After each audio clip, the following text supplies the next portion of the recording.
and I was in my class. We're on the second cohort, and it was a Monday night. And a young woman came in that was in the first cohort and asked me, I'm trying, if you have any fundraisers or anything, I would really like to speak. And I had a thought in my head, sacred story. Because she was talking to me, and she'll tell you more about it, about going to talk to the legislators and telling her story. Very important to her to put a face to addiction, as many people have erroneous beliefs about what people who have behavioral health disorders, mental health, and substance abuse look like. They look like us. Her name is Jodi Borrelli, and she went through our intensive outpatient program at Catholic Community Services Recovery Center in Bellingham. She was encouraged by her IOP counselor at the time, Tom Nguyen, to check into the program at Whatcom, which she did, gratefully. And today, she's here to tell you her sacred story. So let's welcome Jodi Borrelli to the stage.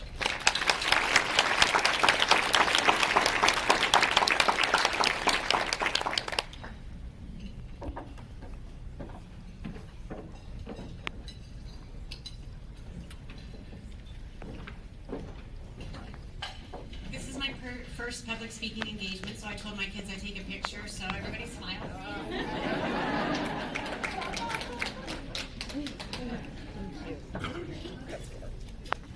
Thank you for indulging me with that. Anytime you see a turtle up on top of a fence post, you know he had some help. I had come across this parable while I was in jail, but never really knew what it meant. I would later find out Alex Haley, the author of Roots, had a picture of a turtle up on a fence post hanging on his wall.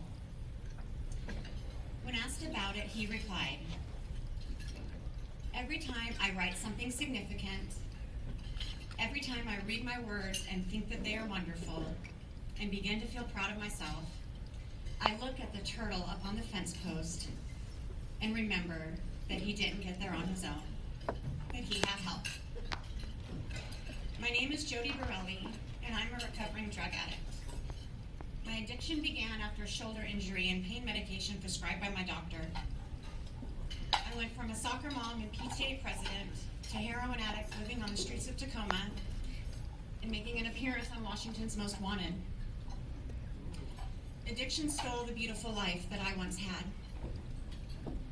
Prior to my addiction, I was a stay-at-home mom, and this was my identity. My kids and my family were everything to me. In 2009, I completed treatment at Residence 12 in Kirkland for a Vicodin addiction. My second attempt at treatment was at Sundown and Ranch in March of 2012, and at this point I had progressed to OxyContin. I left treatment early, and 3 days later, I had a needle in my arm and a new love for heroin. Once my addiction had progressed to IV drug use, the shame was unbearable. I couldn't stop, and I couldn't allow my children to see me in that way. They were everything to me, and I left them because of my addiction. Angelina, my baby, was 12 and still clinging to my apron strings. She was my little shadow. Joseph, 13, and always my little protector. He was the one that I had coached for years in Little League Baseball. Jaden was 17, old enough to understand, and the one who had always held out hope. The devastation that followed was horrific. Existing only to use, I lost myself in the grit of trap houses, stealing to support my habit, living in constant fear, and always on the run. I was the epitome of hopelessness. I didn't want to live, and I didn't want to die. suffering in ways beyond comprehension, waking up, coming to, mad as hell that I even woke up because it meant that I had to endure the misery for yet another day. I didn't want to live, and I didn't want to die. Over the next 4 years, I was booked into jail over 20 times. On December 2nd, 2016, shortly after being released from jail, I moved to Bellingham with a duffel bag of clothes, 11 teeth in my head, and a ferocious attitude. I was in desperate need of help. I was ordered to attend intensive outpatient treatment at CCS as part of GOC. And this is where my recovery begins and I start to heal. I was pulled up from depths unimaginable. Despite my rough exterior, my counselor Tom treated me with respect and dignity. I was shown empathy despite my hostility and given compassion in exchange for vulgarity. I was so broken.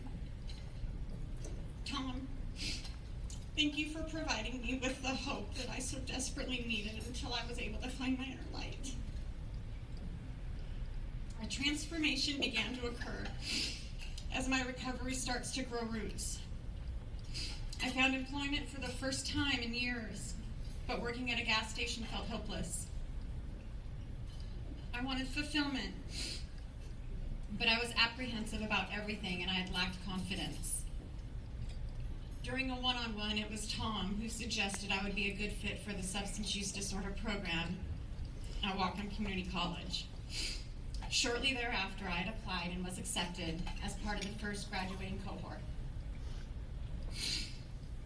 I had heard it said one time, the difference between who you are today and who you will be 5 years from now is the people you meet and the books you read.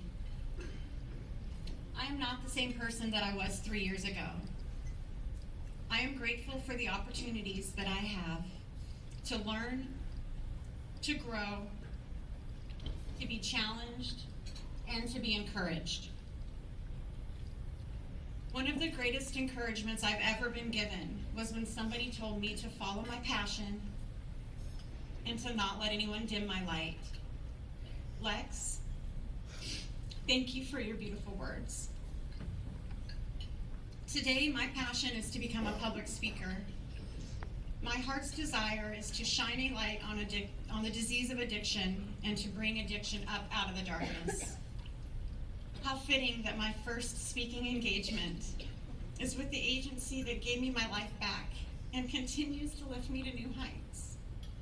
Donna, thank you for letting my light shine and for giving me this opportunity to share my story. Being labeled a drug addict has always been a huge barrier for me. Coupled with being on Washington's Most Wanted, it is devastating. I'm not embarrassed about my story anymore, and I do not regret the past.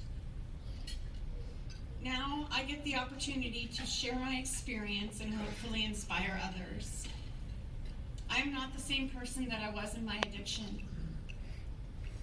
Today, my children call me.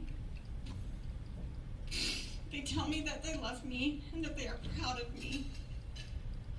I have been given a second chance at life. Thank you, CCS. Thank you for helping me find my light and for encouraging me to burn bright. Because of all of you, I have had the opportunity today to live out my dreams and to share my hope with others. Many ask, why is the turtle sitting on top of that fence post? My answer is simple. Because this is where she is happiest. In June, I graduate from the Substance Use Disorder Professional Program with a 4.0 GPA. I am pursuing a public speaking career to share my story and to provide hope to others. I currently have 5 speaking engagements on the calendar, and in February, the Governor of Washington, Jay Inslee, will be presenting me with the ACT Transforming Lives Award. This is transformation, and I love my life today. Thank you.